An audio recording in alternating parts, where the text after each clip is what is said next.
actually ran communications for Boston University for a number of years, and one of them is still handling the media relations for BU.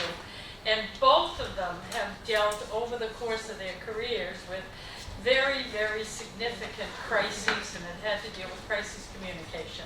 So for those of you who have taken the crisis communication course, you'll know in Dr. Laservision's book, he does mention some of the crises that BU did face and how they handled it. One of them, of course, was at the BU medical campus, the lab that they had set up over there.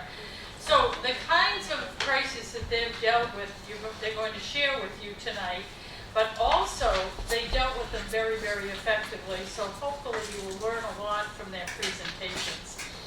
The first is my, I don't want to say old friend, but my dear friend of many years, Kevin Carlton. He just recently retired from BU after 34 years. And before he retired, he was the vice president at the University for Public Relations. And he represented the university all over the world. He coordinated events on behalf of the United States and Europe, the Middle East, and he did quite a bit of traveling on behalf of the president. And in that capacity, since 2007, he was special assistant to the president of Boston University. He wrote his speeches. You know, he helped to prepare him for events. He helped to prepare him for media interviews. And at the same time, while he was at the BU campus, I know he used to come and teach in my class at the College of Communication. He taught courses there.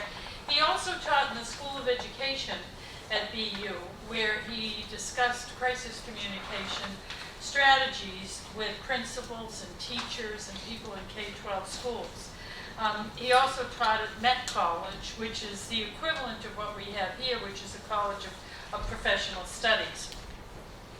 In terms of his undergraduate work, he earned his BA from Stonehill, and of course his master's degree in mass communication from BU.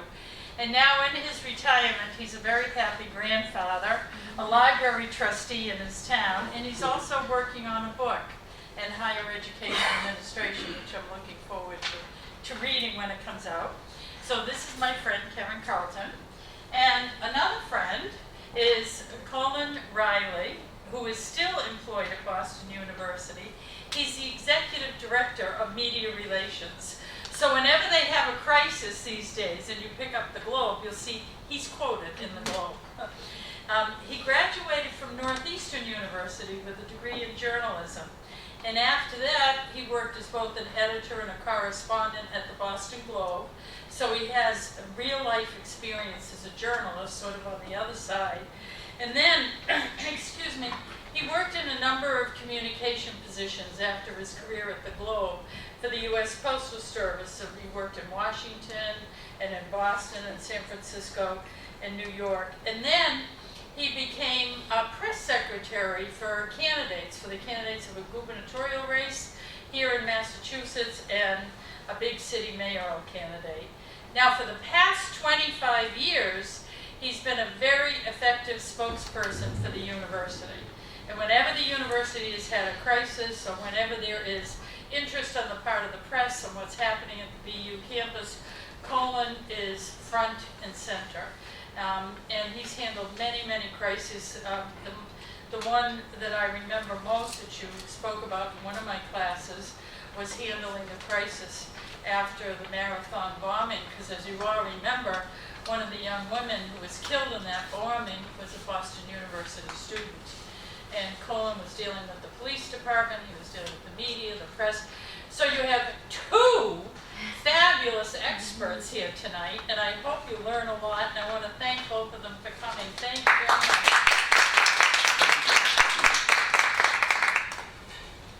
You know, I promised Janice that I would not tell you all how long I've known her.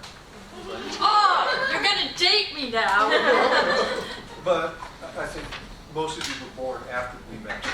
Probably, yeah. And in the case of Colin Riley, my good friend, most of you might not have been born yet. We go back 45 years. Back when we first met each other, we would have been seen as the cause of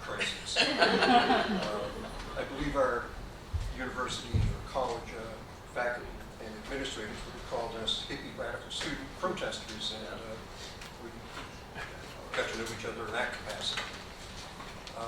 I'm also very pleased that there's so many students here from the Middle East. I was telling Dan earlier that I'm not going to try any of my very unique Arabic because of a bad experience I had in Egypt, which I loved. But my brother-in-law grew up speaking Arabic. He's Lebanese, and he taught me some key phrases, something that I might find useful. And as I explained to Dan, the first time I tried to be polite and speak in Arabic, the workers at the dig site where all started laughing. And it's not that he taught me anything inappropriate, but I asked the BU scientist who was there, who was a native of Egypt, why are they laughing at me? And he said, they said, you look like an American, but you sound Lebanese. So I won't risk that tonight. Okay, first of all, the way we're going to do this is I'm going to give a few tales from BU, some examples. A couple quick ones and a couple long ones, a bit more in depth. And then I'll toss it to Colin. Now I have to give you a warning. The last class that I taught at BU was 3.5 hours twice a week. And I never ran short. And of the two of us, Colin is the one who's talking. So I hope you're comfortable, so refreshments here. First of all, the title of our talk tonight is Beware the Ostrich, How Not to Manage a Crisis. And there are two reasons why we picked such a silly title. One, Dan demanded one very quickly, and we had to come up with something. And the other was, I thought it gives a fairly good opportunity to talk about some of the bad experiences we've had at BU. Now, the popular image of the ostrich is that when faced with danger, hide its head in the sand. That obviously is not true. But it will lay down to try to hide itself in the bush, or it will run, and it can outrun almost any animal that might pursue it except the cheetah, or it will fight, and it's very, very strong, and can be a very effective fighter against dangerous predators. Now, many university administrators like to pretend that they are the ostrich when bad news is happening. They do look for a sand so they can put their head in and hide. They'll say, just tell reporters to go away, don't return the calls, we have to deal with this. And obviously the answer is yes, we do have to deal with it. So we can't run away, we can't hide. And the fighting we have to do is with facts and truth. So it's an engagement, not fighting, but dealing with what comes.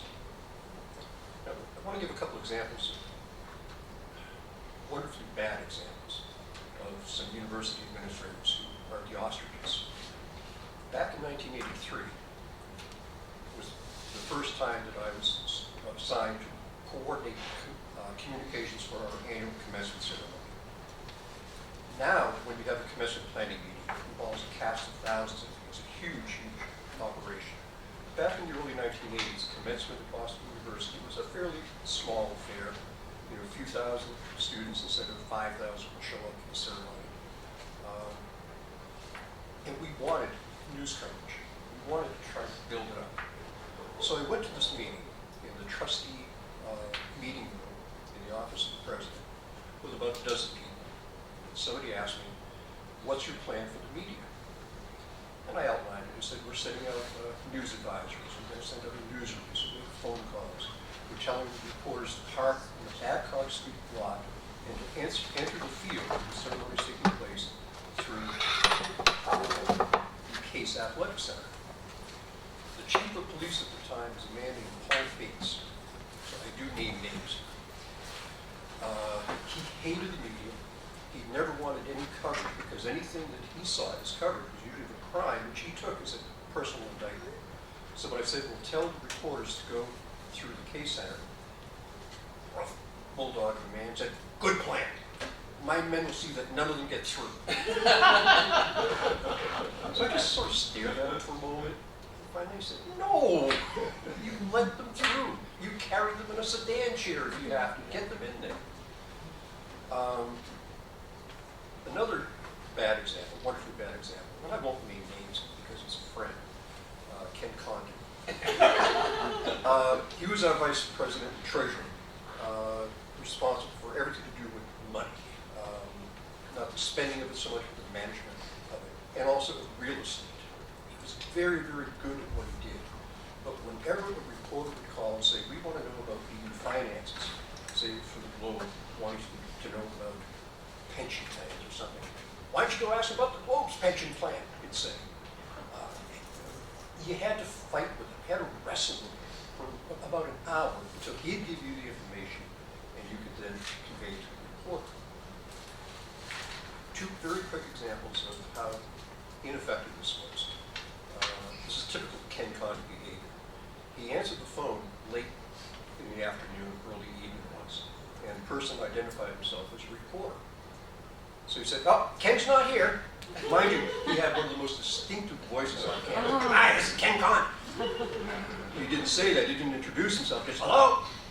Asked for Ken. He's not here. Well, who's this? It's the janitor. So if that reporter ever heard him speak, he'd say, you're the vice president for finances, treasurer, and custodian. Well, another time a call came in, this is in the late 1990s, it was before John Henry and his team bought Fenway Park. Those of you who are not from the Boston area might not know this, but anybody in New England thinks that Fenway Park is sacred ground. It's the home of the Boston Red Sox. And it's one of the least comfortable ballparks in the country, but we love it. The ownership before the current team came in was thinking of building a new stadium on the waterfront, I believe, so Fenway would have been torn down. Now, it happens to be, Colin could probably throw a ball from our campus to Fenway Park. I'd fall a little short. He's strong. So naturally, BU would want to acquire the park. But you never say anything about that kind of a business deal ahead of time. So one day, the phone rang, late. Ken answered it. The guy said, hi, this is so-and-so. It was a name he should have recognized, but he didn't. John Hines told me to give you a call. John Hines is a real estate developer in Boston that we were working with on the possible acquisition of Fenway Park. Oh, Hines told you to call me, huh? So he assumed that this guy was another potential partner in the deal, that he had to sell. So he laid everything out. But it was probably the best interview he could have possibly given if you wanted him to do this. And finally, at the end, the guy said, and how do you spell your name? He spelled it. And what exactly is your title? Well, didn't Hines give that to you? No, but I just want to make sure I get it right in the Herald tomorrow. One of the local newspapers. Now, I thought it was a harmless story, relatively speaking. I mean, anybody who's aware that Fenway might be up for sale, which is obviously possibly going to happen, we know that we were interested in it. And I love the transparency that he showed. Unfortunately, our president didn't. Ken almost lost a significant body part by the reaction of our president, who did not like that kind of news. Well, Chief Bates and Ken Condon, what do you do with people like that? Resolution of the first problem was the very fortunate hiring of a Boston police superintendent named John Doyle, who took early retirement in the early 1980s, and he came to our campus. It shocked me when within weeks he called and said, I want you to call the papers. We just caught a guy who's a fugitive. He was right in the middle of campus. That's nothing Bates ever would have done. But his rationale was based on two things. One, if the public sees the police catching the bad guys, they're going to say, hey, those cops are pretty good. And two, if you hear about a crime that happens or a criminal in here in the middle of a cell, you're going to say, I have to be more careful. And public safety is enhanced by sharing this kind of information. Totally transformed how our police worked to the point where they actually got an award several years later from the Cleary Foundation for being open about crime on campus. Now, what do you do about somebody like Ken Condon? Gag him? Fortunately, he reported to the executive vice president, a fellow named Joe Curio. Janice, you know this. He was probably the most hardworking and competent administrator in higher education in Boston. He was in great. Massachusetts. Joe was great. And if Colin or I took a call from a reporter who was pursuing a bad story, he would drop everything. He might cuss a little, but he'd drop everything and say, come on up, and he'd pull together whatever staff and resources he needed so we could get the information look it over, understand it, and give it back to the reporters. So John Doyle and Joe Mercurio were the anti-ostrich, and they made life so much easier for us. Now, I want to give a bit more in-depth examples. Don't get anything done, so I'll go until they fall. First of all, a little context about Boston University. In 1970, they elected a fellow named John Silver as president. Most of you probably don't know him, but for many years, you typically see most controversial president in the United States attached to his name. It was his first name, controversial president. Right, exactly. When I went to work at BU, people said, how did you go to work for that miserable SOB? And I said, I was being hired as a writer. I probably hardly ever even see him. And yet we became his close friends because he was a poet. Man had no thermostat. He was always hot. He was passionate. He had no control over temper. Right. And if you said something that he thought was foolish, he'd tell you all about it. Right. Rip you to pieces. Right. He So what- threatened to fire you. Kevin has the record for the number. Yeah. how many times did he threaten to Oh, fire I you, stopped Kevin? now. But he knew your value. And I got to the point where I threatened to quit. Oh, hell, don't do that. But after he tore you apart, he might say, do you want to come in for a cup of coffee? So he'd vent, get it out. But most people would shut down. They'd just start sucking their thumb and walk away before they got to the offer for coffee. Now, why I'm bringing that up is that he was the same way with the media. Whether it was a grammatical error, a factual error, a headline, whatever, he would let the media know how unhappy he was with them. And even the student media. Well, Oh, Yeah. he not came, just- he came to adore them, though, especially their April Fool's Day. Oh, yeah, right. he got off to a very bad start in Boston. He came from Texas, and he was a Texas liberal. Nobody in Massachusetts knew what a Texas liberal was, and I will not bore you with that, but he was invited to an editorial board session at the Globe.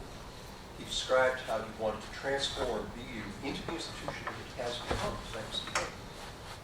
Back then, I had no interest in going to BU. Today, I couldn't get in there. But he described how he wanted to transform it. He did not know that the Harvard editorial board was essentially, I'm sorry, the Globe editorial board was a branch of the Harvard Alumni Association. So when the publisher said, Silver, it sounds like we've got perfectly good schools here, BU, Northeastern, BC, that served first-generation college students. It sounds like you're trying to turn BU into another Harvard. And he said, hell, I don't want to turn BU into another Harvard. I want to turn it into a good school. And he proceeded to explain what he meant, that Harvard had all these great teachers, but they never saw them. He wanted to hire great teachers who would be down in the trenches with the undergrads. But it didn't matter. Once he had obviously defamed Harvard, he became very unpopular. As far as faculty, his requirement at BU was that all faculty, even the Nobel Prize winners, taught undergraduates. Right. So it wasn't just to upper class or graduate students only. Teaching was critical. Well, It was anyways, I good explained- teaching. He wanted good Great teaching. Eli Lasell still teaches a class there. he's Not now, he's retired. just retired. He just Lasell. retired, but he taught until. He did, yeah. he had the popular lectures in the Right. fall. I raise this because he sort of set the tone for how people like Colin and me have to face the media. Any reporter who had ever been burned by John Silver would think of taking it out on us. So we had to really, really work hard to earn their trust and respect. It wasn't easy. James, do you know a reporter named Alice Denver? Yes, I dealt with her when I was at Regis. Yes, I know Alice Okay. Dedner. She's a reporter of the Globe. I believe she's still there. Tough, Right, really tough. right. Hard to get to know, hard to get friendly with, but she's somebody I really came to admire, even though we fought a lot. So, first example involves a case that she uncovered by a tip from a student. Okay, this falls into the area of crisis, when you get bad academic behavior. A brand new assistant professor from Germany had been hired. Students hated him because he was very demanding, and it sounds like they were legitimate in their complaints, and he was very much a platonic general. He was nasty to students. But he had falsified his credentials. He claimed to have had more progress. We knew he hadn't finished his PhD, but he was much further away than we had been led to believe. Somebody found out, tipped off the reporter, who called and said, basically, aha, I've got you. You screwed up. You've got this bad guy as a professor. Now, when you get a call like that, when I get it, all I can say is I will look into it and get back to you as quickly as I can. And when I say quickly, really, time is of the essence. I mean, you have to answer basically that day. So mid-afternoon call. The person who had hired him was a former dean of the College of Communication, who was now the acting chairman of international relations, a guy named Mesa? Maitre, one of your favorites, perhaps. Oh, I know. Talk about a Prussian general. Mm. He had more ego than anybody on campus. He thought of himself, he was a tall, good-looking guy. He was a ski instructor. He was a former, supposedly, MiG fighter pilot in East Germany before he defected. And the guy had a lot going for him, but he built it up so that I am the greatest. You have to picture an Arnold Schwarzenegger accent. Mm-hmm. So I called him and I called the president's office and the provost's office saying, what's the story on this Professor Schmidt, whatever his name is. So the president was a good friend of Major's, assigned his right-hand person, a fellow named Sam Kraken, to meet with me and Major, delve into the background, and be ready to go back to the reporter at 5 o'clock with answers. I'll try to make this fairly brief. Major admitted to us that this person, who was the son of a good friend, apparently had not been fully honest. And he kept trying to frame it in a way that made it sound like, oh, it's just a little mess up. He's also a former journalist, so his perspective was, how do we trick the journalists into treating the softly? Right. And Sam McCracken was a very large person, very intimidating looking. He looked like Santa on steroids because he had long white hair and deep white beard, and he was scary looking. He also had a speech impediment, which meant he was very hesitant when speaking. So he would choose his words very carefully. But he would look at you when he was getting ready to speak like he was about to throw a punch. It was great. It was great having him in my corner. Finally, when it came time to call Alice back at 5 o'clock, Major was still trying to give me tips on what to do, what to say. I don't know if I ever told you this. I appreciate it. I looked at him and I said, you sit down, shut up, and let me guess us out of the mess you made. I never had seen him speeches before. You don't normally speak to a chairman like that. But here was a guy who had messed up and was continuing to mess things up. He messed up a lot. Yeah, that's what I said. He did. He did. He That's why- That's why it plagiarized felt the so good to commencement tell him to speech. shut up. He didn't plagiarize, he didn't acknowledge, he didn't credit correct. Well, anyways, he did sit down. Mm-hmm. He did sit down. He did shut up. I gave a call to Alice and said, look, you're right. We failed to adequately review this person's credentials, and we will take care of it. And the confession that yes, we messed up. She expected me to be doing what Major was trying to get me to do, just to sort of go back and forth. Said, just an open, honest, yeah, we messed up. We will take care of it. The other one was a bit more complex, the other story, and we'll go to Colin. It's the case of, again, I said I don't name names. This is a professor named Arya Motzkin, M-O-T-Z-K-I-N. Motzkin was a fellow who was probably in his early 60s. He wasn't tall and good-looking like Colin. He was short, he was pudgy, bald, not the kind of person you would expect to have his way with young women. But he tried. Not hard, apparently, but he was accused of inappropriate behavior by a young woman who said that he had invited her out to dinner. Okay, this is pretty nasty, but not as bad as it might have been. They went to dinner in the North End, and he said, look at all these people around us. They can't imagine that a beautiful young woman like you would be at a table with an old man like me. Well, yeah, unless you're a grandfather. So he said, let's pretend. And he started speaking to her inappropriately, saying, darling, how did you like the negligee I bought for you? Things like that. It didn't get into inappropriate touching or assault, certainly, but it was psychologically a sexual assault. So the girl came back, and after a while, she went to complain to somebody. The complaint got to the dean of the College of Arts and Sciences, who, after some time, came to say, yes, this is a credible complaint, and this is totally unacceptable. Motzkin was not a tenured professor, thank God. The dean called him in and said, do not expect your contract to be renewed. You teach the rest of the year, and we will be watching you. The dean thought, did he just suddenly start doing this?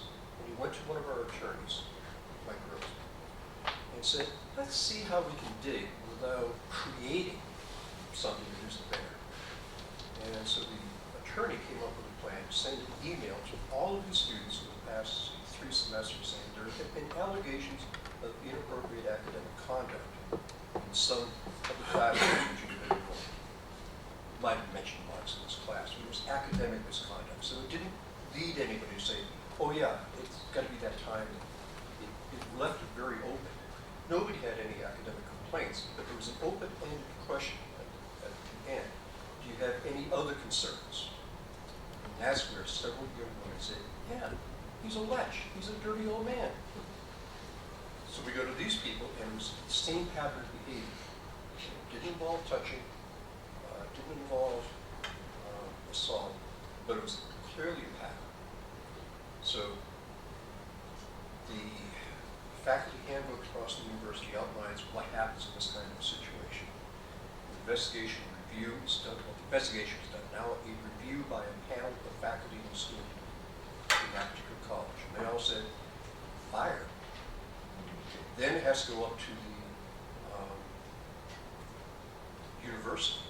And a faculty panel made up of professors from around the university looked at the case. Yeah, fired him. We don't want him here. Then it goes to the provost, the president, and they both say, yep, fire him. They in turn take it to trustees. It has to go that far before he's fired. But he was fired, gone. Didn't finish the semester. Now, at that point, because, thank God, the principles inherent in the faculty handbook said, once you are found culpable of behavior that leads to termination of cause, you no longer have a right to privacy in your personnel case. That meant when Attorney Rosa called and said, hey, you have friends at the Globe, let's go tell them about this dirty old man. And I called Alice Demner. Now, this is the case that she would have salivated for. She would have said, oh, I would love to find about a bad professor somewhere so I can write about it, expecting the school to hide that kind of behavior because they don't want the bad publicity. Instead, I'm calling her, inviting bad publicity, briefly bad. Now, Motzkin had taught at Harvard, at Brandeis, and several other big-name schools. Never got tenure. Clearly, the implication is that he engaged in this kind of behavior everywhere. But nobody would say anything publicly, so he was the bad penny who kept getting passed on. His recommendations would talk about his good points. They would never raise the bad points because they were afraid of a lawsuit or bad publicity. We went ahead, we called the Globe, we laid it out. Here are the details. We have terminated him. We wish more schools would do this. Professors like this. It was a good story. We weren't the bad guys. Bad stuff happens everywhere. It's what you do about it that is the true measure. That's what John Doyle said in the police. So we actually got very good publicity because we had a sexually misbehaving professor. Took action. There's more to this story. He did sue us. And it was great. He sued us because he claimed we were violating the Americans with Disabilities Act of 1990. We wanted to say that lechery is not a disability. But he claimed that his disability was he had been depressed, took medication. The medication caused disinhibition. In other words, it took away his internal controls. So he said, you should have recognized this. You should have known that I would never behave like that unless there was something going on. And it was clearly the medication, the disinhibition. So he sued us for violating his civil rights, for discriminating against him. Okay, We won. so here's a lecherous old man claiming to be discriminated against in federal court. Goes to court, the judge assigned to that case comes into the court. He's a black man in a wheelchair. And he basically looked at him and said, didn't use the word honky, but it was in his voice. So, you're discriminated against, huh? For disability, huh? Turned his chair. He lost the case. But he also became the poster child for the abuse of the disabilities law. And again, we were attached to that story as the university that fired him, got sued, and won. So, these are small crises. You know, the Lotskin case and the other, but we were able to deal with it openly. I had to do some pushing to make sure we got the information quickly, and it proved to be for the good of the university.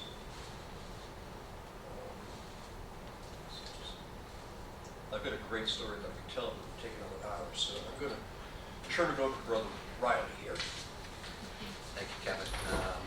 I had the pleasure of working with Kevin through lots of these situations over that period, and working with the attorneys and working with the senior administration. So there was a lot. Kevin really did yeoman's work, helped the university. I've worked under 5 presidents. Many of we had Aram, including the one-day president. So I've worked for a number of different presidents at EU, and there's a big thing that's happened over the past 25 years. Most importantly, affecting our job is the media landscape has changed so much. I was a reporter at the Globe after I interned there, and there were this many people sitting around waiting for a story from the editors. There were 3 editors at the city desk.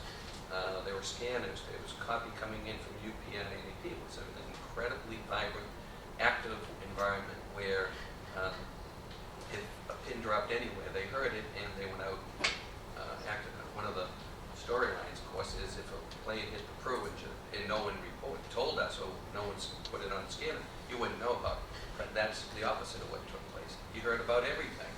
I had the pleasure of working overnight at the Globe, so I would end up having all the stories. I had 2 front page stories where a cop was shot and where there was a $500,000 coin robbery, etc. So the landscape has changed completely. They're depleted resources. They are doing things differently now as far as technology. Have a seat. Must be chair somewhere. Oh, there's a chair right here. Hi, Nancy, there's a chair up there. So, while Kevin talked about how we had to deal with that and we had to push through and essentially make some of those decisions about which direction to go with, help the administration decide on how to respond, to be open. Now, that's our model. We actually have created a model that, in some cases, increases the type of work I do and the work that, in the number of issues that I get called from the media for. But it also takes a lot off my back. In fact, we don't do press releases the way we used to. We used to send out thousands a week on every issue affecting the university and put them there. Technology has changed that. Our experts are available